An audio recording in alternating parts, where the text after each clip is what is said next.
எல்லாருக்கும் வணக்கம். கதைப்போமா with RJ.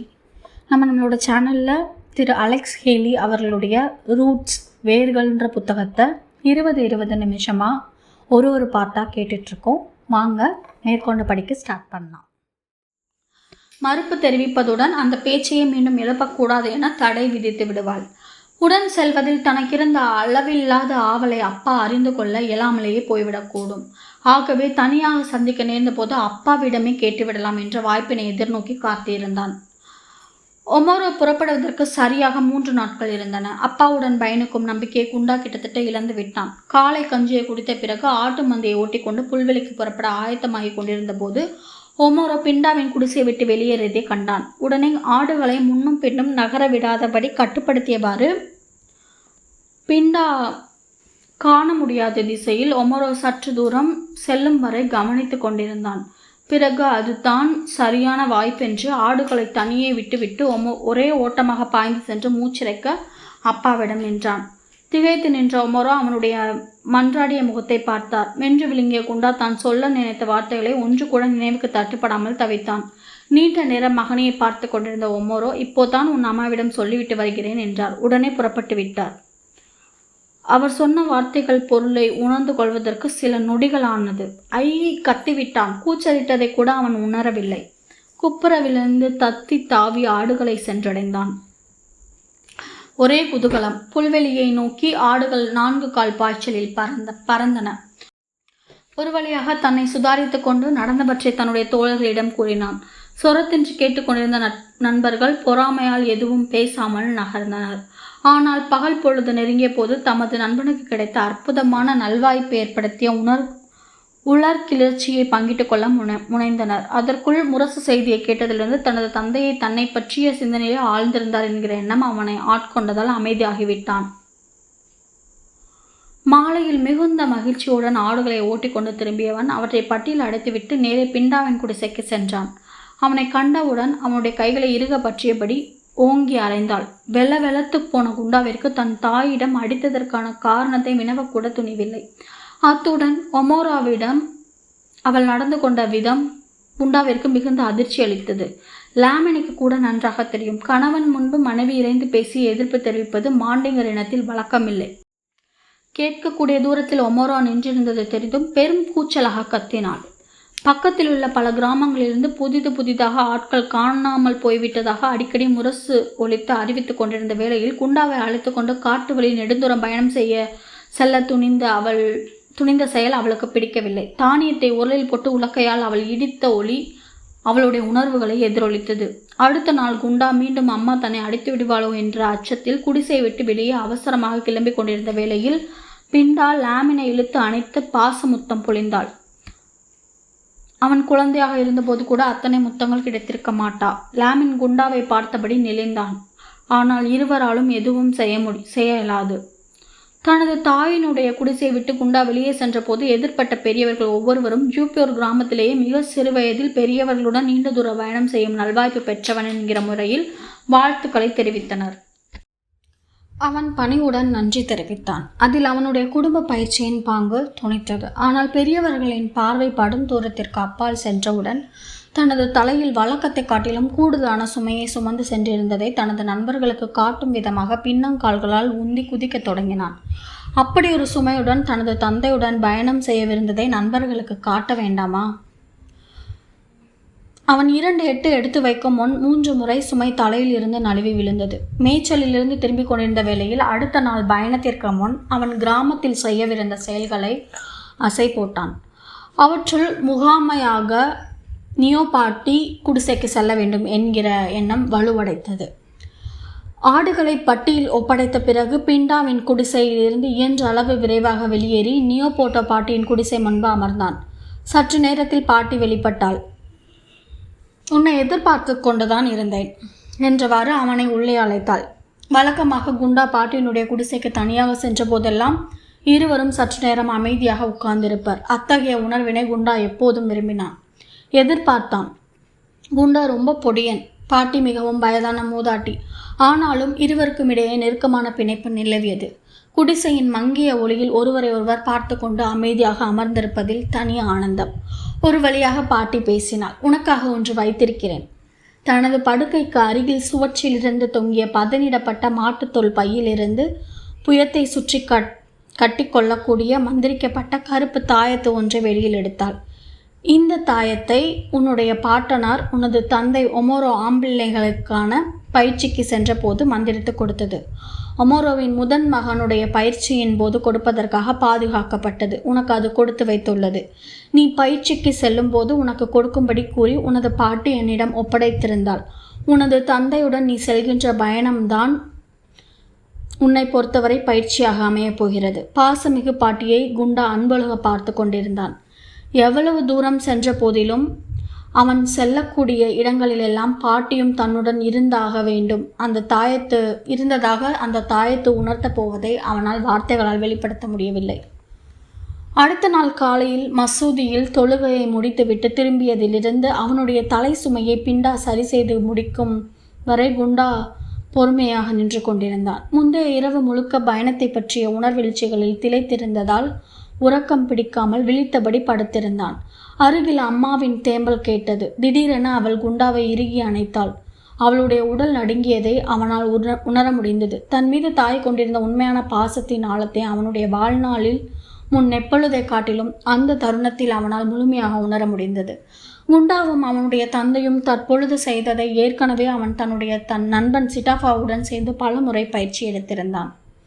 முதலில் ஒமோரோவும் அடுத்து குண்டாவும் குடிசையின் வாசலிலிருந்து வெளியே புழுதியில் 2 எட்டு எடுத்து வைக்க திரும்பி கீழே குனிந்து தமது முதல் பாத சுவட்டில் இருந்த புழுதியை வலுத்தி எடுத்து தம்முடைய வேட்டை பையில் பாதுகாத்தனர். அதன் மூலம் அந்த மண்ணை மீண்டும் மிதிப்பதற்காக திரும்புவர் என்பது உறுதிப்படுத்தப்பட்டது. பிண்டா குடிசையின் வாயில் கம்பத்தை ஒரு கையால் பிடித்தபடி லாமினை மறுகையால் தனது பருத்த வயிற்றுடன் அணைத்து கொண்டு ஒமோரோவும் குண்டாவும் நடந்து சென்றதை கவனித்துக் கொண்டிருந்தாள். கடைசியாக திரும்பி பார்த்துவிட குண்டா துடித்தான். ஆனால் தந்தை அவ்வாறு செய்யவில்லை என்று கண்டு கொண்டவன் உணர்ச்சிகளை வெளிப்படுத்துவது ஆம் பிள்ளைகளுக்கு அழகல்ல என்பதை நினைவிற்கொண்டான். உடனே கண்கள் முன்னோக்கி பார்வையை செலுத்தின. கால்கள் பீடு நடை போட்டன. கிராமத்தினூடே அவர்கள் நடந்து சென்றபோது எதிர்பார்த்தோரெல்லாம் அவர்களுக்கு வாழ்த்து தெரிவித்தனர். தனது வயதை ஒத்த நண்பர்களை பார்த்த குண்டா கையசைத்தான். நண்பனை வழி அனுப்புவதற்காக அவர்கள் ஆடு மேய்க்க செல்வதை கூட தள்ளி போட்டு விட்டனர். அவர்கள் அவனை வாழ்த்தி பேசிய போதிலும் பதிலுக்கு அவனால் பேச முடியாது என்பதை அவர்கள் புரிந்து கொள்வார்கள் என்பது அவனுக்கு தெரியும். ஏனெனில் பேசக்கூடாது என்பது மரபு.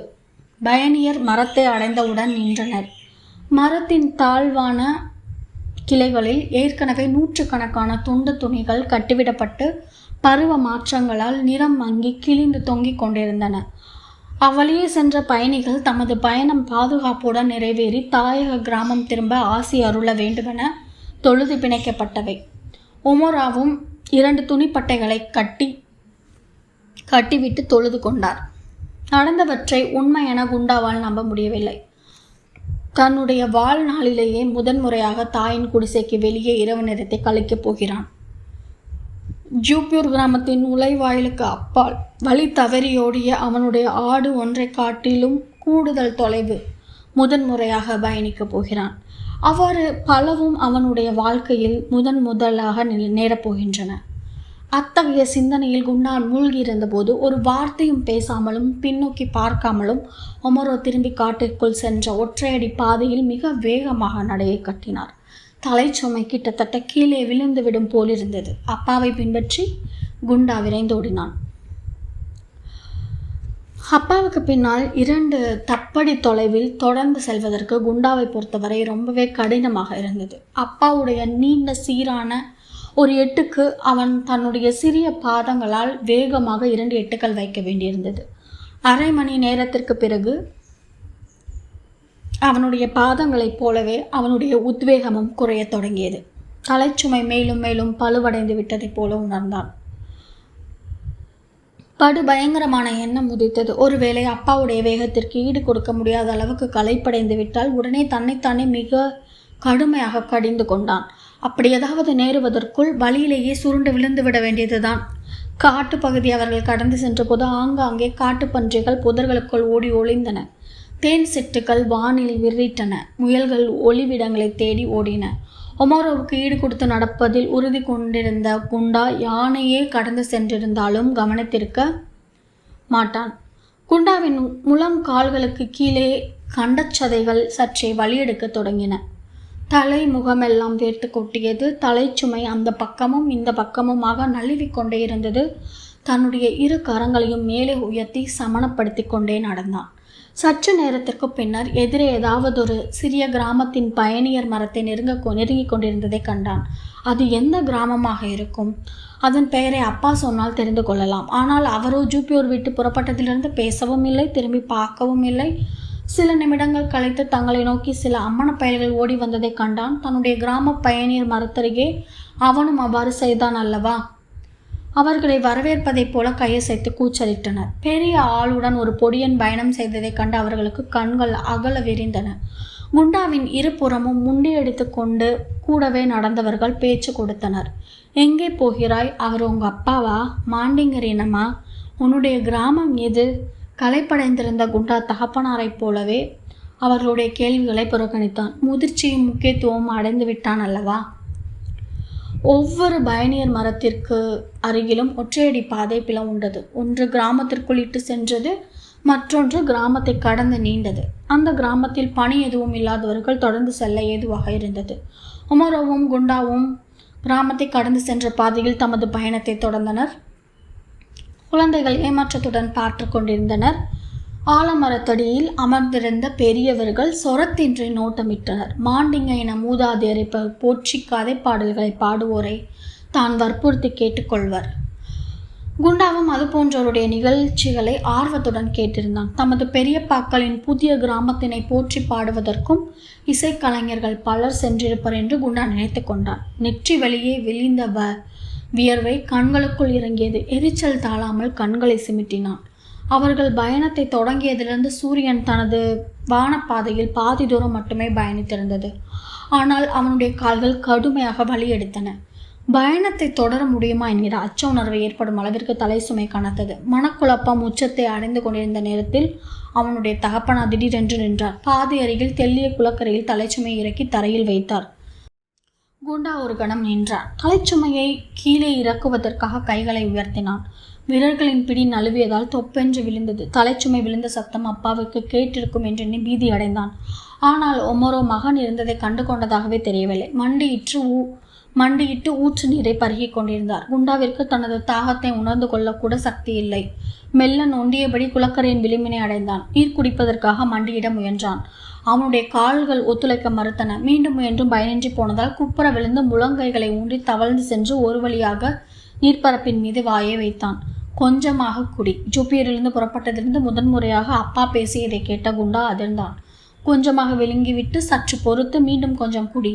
ஏதோ காரணத்திற்காக அப்பா மீது அவனுக்கு கோபம் வந்தது. சரிப்பா என்று சொல்ல முயன்றான். சத்தம் வெளிவரவில்லை. குளிர்ந்த நீரில் சிறிதளவு குடித்துவிட்டு பொறுத்திருந்த போது அப்படியே மயங்கி விழுந்துவிட தோன்றியது. மேலும் சிறிதளவு நீரை குடித்துவிட்டு நிமிர்ந்து உட்கார்ந்து குளத்தரையிலேயே சற்று நேரம் ஓய்வாக இருந்தான். ஆம்பளைகளுக்கான பயிற்சி கூட அப்படித்தான் இருக்கும் போல என்று எண்ணமிட்டான். நிமிர்ந்து உட்கார்ந்தவாறே உறங்கிவிட்டான். எவ்வளவு நேரம் தூங்கினானோ தெரியவில்லை. பரபரப்பாக விழித்த போது ஒமரோ எங்குமே காணவில்லை. துள்ளி எழுந்தவன் பெரிய தலைச்சுமை அருகில் இருந்த ஒரு மரத்தடியில் பார்த்தான். ஆகவே அப்பா ரொம்ப தூரத்தில் இல்லை. சுற்றுமுற்றும் நோட்டமிட்ட போது அவனுடைய கால்கள் வீங்கியிருந்தது தெரிந்தது. உடலை குலுக்கி நீட்டி நெட்டுவிட்டான். தசைநார்கள் வலித்தன. ஆனால் சற்றே தெம்பாக இருந்தது. மண்டியிட்டு மேலும் சில மிடர் நீர் குடித்தான். குளத்தின் நீர்ப்பரப்பில் அவனுடைய முகம் தெரிந்தது. அகன்ற விழிகளுடனும் பருத்த வாயுடனும் ஒடுங்கிய கருத்த முகம். தன்னை பார்த்து குண்டா தானாக சிரித்தான். பிறகு பற்கள் அனைத்தும் தெரியும்படி இழித்தான். பலத்த சிரிப்பை அவனால் அடக்க முடியவில்லை. மேலே பார்த்தபோது அப்பா அருகில் நின்றிருந்தது தெரிந்தது. உடல் நெளிய எழுந்தான். ஆனால் அவருடைய கவனம் வேறு ஏதோ ஒன்றில் பதிந்திருந்தது போல தோன்றியது. மரங்களின் நிழலில் தலைக்கு மேலே மந்திகள் உரத்த ஒளியுடன் தாவி கொண்டிருக்க, கிளிகள் கீறிச்சிட்டு கொண்டிருக்க, யாருமே ஒரு வார்த்தையும் பேசாமல் தலைச்சுமையுடன் கொண்டு வந்திருந்த உணவில் சிறிதளவை அவன் உறங்கிக் கொண்டிருந்த போது ஒமோரோ வில்லம்புகளால் வீழ்த்தி நெருப்பில் சுட்டு தயாரித்த கொளுத்த காட்டு புறாக்களின் இறைச்சி சுவையுடன் உட்கொண்டனர். சாப்பிட்டு கொண்டிருந்த போது குண்டா எண்ணமிட்டான். முதன்முறையாக தன்னுடைய அப்பாவிடம் தனக்கும் சிறு விலங்குகளையும் பறவைகளையும் வீழ்த்தி நெருப்பில் வாட்டி உணவு தயாரிக்க தெரியும் என்பதை காட்டில் கொள்ள வாய்ப்பு கிடைக்கப் போகிறது. புல்வெளியில் தனது தோழர்களுடன் அது போன்ற ஆட்டங்களில் திளைத்திருந்தான் அல்லவா? சாப்பிட்டு முடித்த போது வான் பாதையில் சூரியன் தனது பயண தூரத்தில் 3/4 பங்கு முடித்திருந்தான். ஆக வெப்பம் தணிந்திருந்தது. தலைச்சுமைகள் தலையில் ஏற்றப்பட்டு சமநிலைப்படுத்தப்பட்டன. மீண்டும் காட்டுப்பாதையில் அவர்களுடைய பயணம் தொடங்கியது. நீண்ட தூரம் நடந்த பிறகு ஒமோரோ சொன்னார், பரங்கியர் தமது கலன்களை கொண்டு செல்லும் இடம் இங்கிருந்து ஒரு நாள் நடைபயண தூரத்தில் உள்ளது. தற்பொழுது பகல் நேரம் என்பதால் நம்மால் பார்க்க முடியும். இருந்தாலும் புதர்களையும் உயரமான மறைவிடங்களையும் தவிர்க்க வேண்டும். அங்கே அவர்கள் ஒளிந்திருக்கக்கூடும். ஒமோரோவின் விரல்கள் வாளின் உரையையும் வில்லம்புகளையும் தடவின. இன்றிரவு ஏதேனும் ஒரு கிராமத்தில் உறங்க வேண்டும். அப்பாவுடன் இருந்ததால் பயப்பட தேவையில்லை. ஆனாலும் வாழ்க்கை முழுவதும் காணாமல் போனவர்களை பற்றியும் கவர்ந்து செல்லப்பட்டவர்களை பற்றியும் மற்றவர்கள் மூலமாகவும் முரசு செய்திகள் மூலமாகவும் கேட்டு வளர்ந்து விட்டபடியால் அவனை அறியாமலே அவனுடைய உடலெங்கும் பய உணர்வு மின்னல் கீற்று போல் ஓடி பரவியது. சற்றே விரைவாக நடந்து கொண்டிருந்த பொழுது வழித்தடத்தில் கழுதை புலியின் சாணம் தென்பட்டது. முல்லைப்பூ போன்ற வெள்ளை நிறம். ஏனென்றால் கழுதை புலிகளின் தாடைகள் எலும்புகளை மென்று நொறுக்கி தின்றுவிடும் அளவிற்கு வலுவானவை. பாதையின் அருகில் கூட்டமாக மேய்ந்து கொண்டிருந்த மான்கள் மனிதர்கள் நெருங்கியதைக் கண்டு சற்றே நிறுத்தி அவர்கள் கடந்து சென்றதை கவனித்தவாறு சிலைகளாக நின்றிருந்தனர். சிறிது நேரம் கழித்து ஒமோரோ கத்தினார். யானை கூட்டம். குண்டா சுற்றிலும் மிதிப்பட்ட புதர்களை கண்டான்.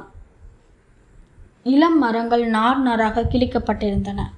உயரமான மரங்களின் உச்சியில் இருந்த தளிர்களை சுவைப்பதற்காக தும்பிகளை கொண்டு வளைத்ததில் பெரிய மரங்களின் வேர்கள் பாதி வெளிப்பட்டன. கிராமங்களுக்கு அண்மையில் மக்கள் கூட்டம் அதிகம் இருக்கும் இடங்களில் யானை கூட்டம் இரை தேடுவதில்லை என்பதால் குண்டா தனது 8 வயது வாழ்நாளில் வெகு தொலைவில் இருந்தபடி 1-2 யானைகளை மட்டுமே பார்த்திருந்தான். குண்டா ரொம்ப சின்ன பையனாக இருந்தபோது ஒரு சமயம் காட்டுத்தீ பற்றி எரிந்தது. இடியோசை எழுப்பிக் கொண்டு ஆயிரக்கணக்கான விலங்குகள் பயந்தோடின. அவற்றிடையே அவன் யானைகளையும் தொலைவில் இருந்து பார்த்தான். அல்லாவின் கருணையால் மழை பொழிந்து தீ அணைக்கப்பட்டதால் ஜூப்பியூர் போன்ற பல கிராமங்கள் காப்பாற்றப்பட்டன. காட்டுப்பாதை வழியாக அவர்கள் முன்னோக்கி சென்று கொண்டிருந்த போது குண்டாவின் மனத்தில் ஒரு செய்தி உருப்பெற்றது. மனிதர்கள் மிதித்து நடந்து சென்றதால் தடம் ஏற்பட்டு பாதை உண்டானது போல. சிலந்திகளும் தாம் சென்ற பாதை நெடுகிலும் மெல்லிய இலைகளை விட்டு சென்று பாதை காட்டுகின்றன. மனிதர்களுக்கு போலவே புழு பூச்சிகளுக்கும் விலங்குகளுக்கும் கூட அல்லாஹ் கருணை காட்டுகிறார் என்பதை உணர்ந்து கொண்ட குண்டா வியந்தான். அப்படிப்பட்ட சிந்தனை அவனுக்கு அதற்கு முன்பு உதித்ததில்லை. அவனுக்கு அப்பொழுது அப்பாவிடம் உடனே அது பற்றி கேட்டுவிட வேண்டும் போல தோன்றியது. பூச்சிகளை காட்டிலும் மிக சிறியவை பற்றியெல்லாம் கேள்விகள் எழுப்பிய லாமின் அது பற்றி எதுவும் தன்னை கேட்காமல் இருந்தது மேலும் வியப்பளித்தது. ஜூப்பியூருக்கு திரும்பிய பின்னர் தம்பியிடம் பேசுவதற்கு நிறைய செய்திகள் கிடைத்துவிட்டதாக எண்ணினான். அதே போல புல்வெளிகளில் மாத கணக்கில் சக மேய்ப்பர்களுடன் கதைப்பதற்கும் ஏராளமான செய்திகள் இருந்தன. ஒமோரோவுக்கும் குண்டாவிற்கும் அவர்கள் வாழ்ந்த நாட்டிலிருந்து வித்தியாசமானதொரு நாட்டில் பயணித்துக் கொண்டிருந்ததாகப்பட்டது. அவர்கள் அதற்கு முன் கண்டிராத தடித்த புல்வெளிகளில் சூரியன் மறைந்து கொண்டிருந்தான். அவர்களுக்கு மிகவும் பழக்கமான பனை போன்ற மரங்கள் கூட மிகவும் பருத்தும் உயரமாகவும் தென்பட்டன. ஜூப்பியூர் கிராமத்தை சுற்றிலும் கடி வண்டுகளுடன் பிள்ளை மொழி பேசிய கிள்ளைகளும் இன்னிசை பாடிய பறவைகளும் கண்டிருந்தனர். ஆனால் தற்பொழுது அவர்கள் பயணித்துக் கொண்டிருந்த பகுதியில் அவற்றை காண முடியவில்லை. வான உச்சியில் வட்டமிட்டு இரை தேடிக்கொண்டிருந்த பருந்துகளும் செத்து அழுகியவற்றை வேட்டையாடிய வள்ளூறுகளும் மட்டுமே கண்களில் தட்டுப்பட்டன. செந்நிற சூரிய பந்து பூமியை தொட்டு விளையாட முற்பட்ட பொழுதில் ஒமோரோவுக்கும் குண்டாவுக்கும் எதிரே உயரத்தில் அடர்ந்த புகை சுருள்கள் மேலெழும்பி கிராமம் ஒன்று அண்மையில் இருந்ததை அடையாளம் காட்டின. பயணியர் மரத்தை சென்றடைந்த போது அந்த கிராமம் ஏதோ ஒரு விதத்தில் சரியில்லை என்று குண்டாவிற்கு கூட நன்கு புலனானது. மரத்தின் கிளைகளில் ஒரு சில துணிப்பட்டைகள் மட்டுமே தொங்கிக் கொண்டிருந்தன. 2 செய்திகள் தெளிவாயின. அந்த கிராமத்தில் வாழ்ந்த ஒரு சிலரும் ஊரை விட்டு வெளியே பயணப்பட்டதில்லை. ஏனைய கிராமத்திலிருந்து பயணப்பட்டு அந்த இடத்தை அடைந்தவர்களும் கிராமத்திற்குள் நுழையாமல் கடந்து சென்று விட்டனர். அந்தோ அவர்களை எதிர்கொள்ள குழந்தைகளும் கூட ஆவலுடன் ஓடி வரவில்லை. கிராமத்தின் ஆலமரத்தை கடந்தபோது அது ஒரு பகுதி எரிந்து காணப்பட்டது. கண்களில் பட்ட மண் குடிசைகளில் பாதிக்கு மேல் வெறிச்சோடி கிடந்தன. முற்றங்களில் குப்பைகள் நிறைந்திருந்தன. முயல்கள் ஓடி பிடித்து விளையாடி கொண்டிருந்தன. புழுதியில் குளித்தெழுந்த பறவைகள் சிறகுலர்த்தி கொண்டிருந்தன. குடிசைகள் வாயில்களில் சாய்ந்திருந்தோரும் படுத்து கிடந்தோரும் கிழவர்களாகவும் நோயாளிகளாகவும் இருந்தனர். குழந்தைகள் என்ற பெயரில் ஒரு சில சிசுக்கள் அழுது கொண்டிருந்தன.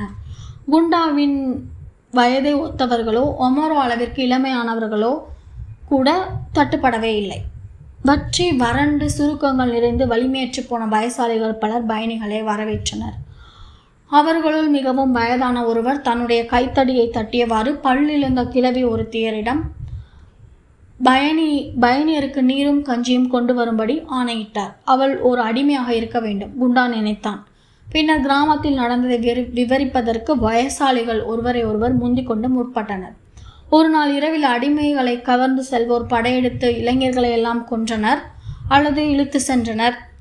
முதலில் ஒமோரோவையும் அடுத்து குண்டாவையும் சுட்டி காட்டிய கிழவர் ஒருவர் கூறினார், உன்னுடைய வயது முதல் இவனுடைய வயது வரை அனைவரையும் கிழவர்களாகிய எங்களை மட்டும் விட்டு வைத்தனர். நாங்கள் காடுகளுக்குள் சென்று பதுங்கிக் கொண்டோம். பயந்து ஓடியவர்கள் திரும்பி செல்வதற்கு கிராமம் பலவாறு சிதிலமடைந்து விட்டது. இதோட இன்னைக்கான பார்ட்டை நம்ம கம்ப்ளீட் பண்ணிக்கலாம். ஸோ கண்டிப்பாக இந்த பதிவு உங்களுக்கு பயனுள்ளதாக இருந்திருக்கும்னு நம்புகிறேன். பயனுள்ளதாக இருந்துச்சுன்னா கதைப்போமா வித் ஆர்ஜி சேனலை லைக் பண்ணுங்கள், ஷேர் பண்ணுங்கள், கமெண்ட் பண்ணுங்கள், கண்டிப்பாக சப்ஸ்கிரைப் பண்ணுங்கள். தேங்க்யூ.